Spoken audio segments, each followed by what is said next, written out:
This is verse 26.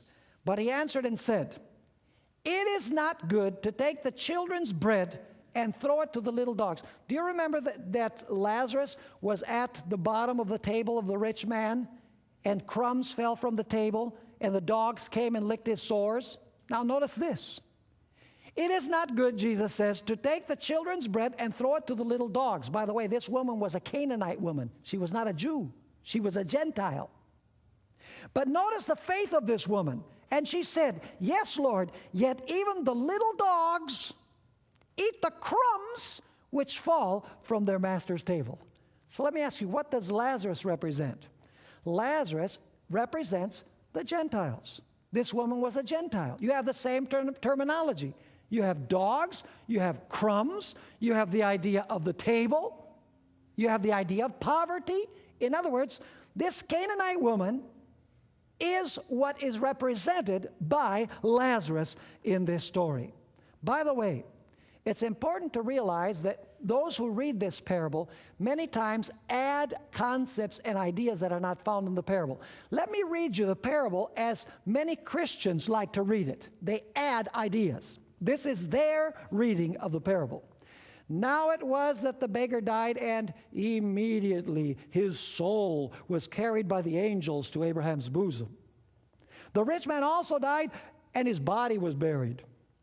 And being in torments in the everlasting flames of Hades, he lifted up his eyes and saw the soul of Abraham afar off, and the soul of Lazarus in his bosom. Is that the way it says?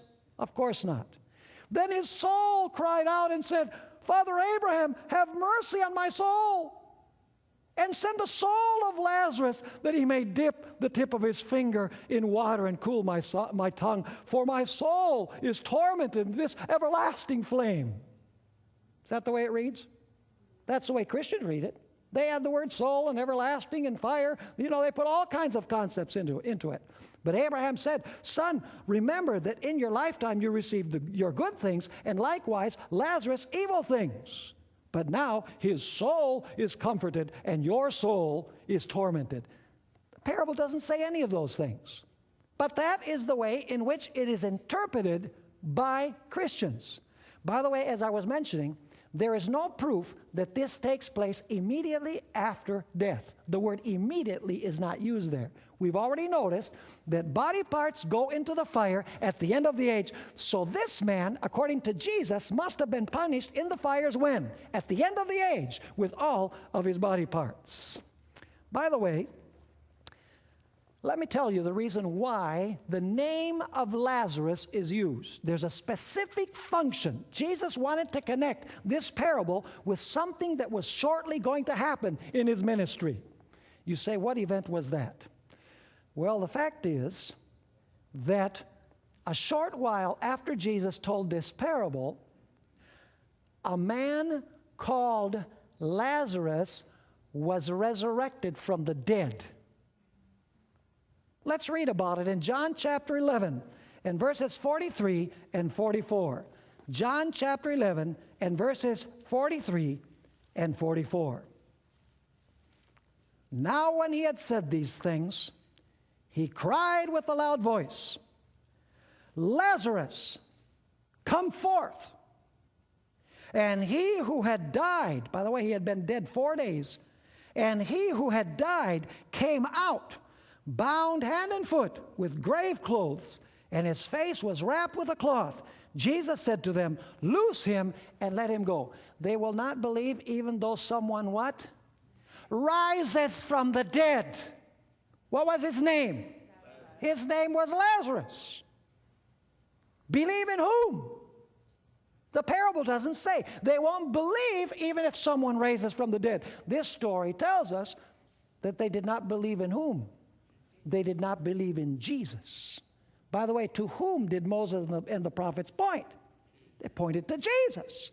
Jesus said, if you believe Moses, you will believe me because he wrote about me. Now, when Lazarus was resurrected, that was the greatest sign of the messiahship of Jesus. Imagine someone resurrecting a dead person. Did the Pharisees believe in Jesus when Lazarus was resurrected? By the way, did Lazarus in a certain way go to these men and preach the truth about the resurrection of Jesus? He most certainly did. But he didn't go from the dead. He came after he had risen from the dead. Are you with me or not? Now notice, John 11, verses 46 through 50. John 11, verses 46 through 50. But some of them went away to the Pharisees. See, the Pharisees are in view. And told them the things Jesus did. That is, that he had resurrected Lazarus. Then the chief priests and the Pharisees, see, there's the Pharisees again, gathered a council and said, what shall we do? For this man works many signs. If we let him alone like this, everyone will what? Believe. If they do not what? If they do not accept Moses and the prophets, they will not what? Believe, even if someone rises from the dead. Who were they supposed to believe in? Jesus. If we let him alone like this, everyone will believe in him. And the Romans will come and take away both our place and nation. And one of them, Caiaphas, being high priest that year, said to them, you know nothing at all. Nor do you consider that it is expedient for us that one man should die for the people, and not that the whole nation should perish. In other words, instead of believing in Jesus, they said, we've got to get rid of this man. Was Jesus right when he said if they don't believe Moses and the prophets, they won't believe even if a man called Lazarus rises from the dead? His words were proven true. See, if Jesus had not used the name of Lazarus, he could have not connected the two events, the parable and what actually happened. By the way, do you know that they also wanted to kill Lazarus? Notice John chapter 12 and verses 9 and 10. John chapter 12 and verses 9 and 10. It says here, now a great many of the Jews knew that he was there. And they came, not for Jesus' sake only, but they might also see whom? Lazarus, whom he had raised from the dead. But the chief priests plotted to put Lazarus to death also. Poor Lazarus, they wanted to have him die another time. So it says the chief priests plotted to put Lazarus to death also. Because on account, notice the reason why. Because on account of him, many of the Jews went away and believed. There's the word again, and believed in Jesus. Is this clear? Go with me now to John chapter 12 and verse 19. Look at the complaint of the Pharisees. Because after this miracle, everybody wants to follow Jesus because Jesus has resurrected someone from the dead. Notice, John 12, verse 19. The Pharisees therefore said among themselves, you see that you are accomplishing nothing. Look, the world has gone after him. They're complaining about the fact that the whole world is following whom? Is following Jesus. By the way, were the Pharisees really children of Abraham? They were not really children of Abraham. You say, why weren't they children of Abraham? Well, literally they were children of Abraham, okay? They were descendants of Abraham, literally, according to the flesh. But they were not truly, in the spiritual sense, sons of Abraham. You say, why not? Let's look at it this way, and we're going to read a text in a moment. Abraham, according to John chapter 8, saw the day of Jesus, and he rejoiced. He longed for the day when Jesus would come. He saw in his son Isaac a symbol of the death of Jesus and the resurrection on the third day, according to Hebrews 11, verses 17 and 18. He believed that the Messiah, Jesus, would resurrect from the dead.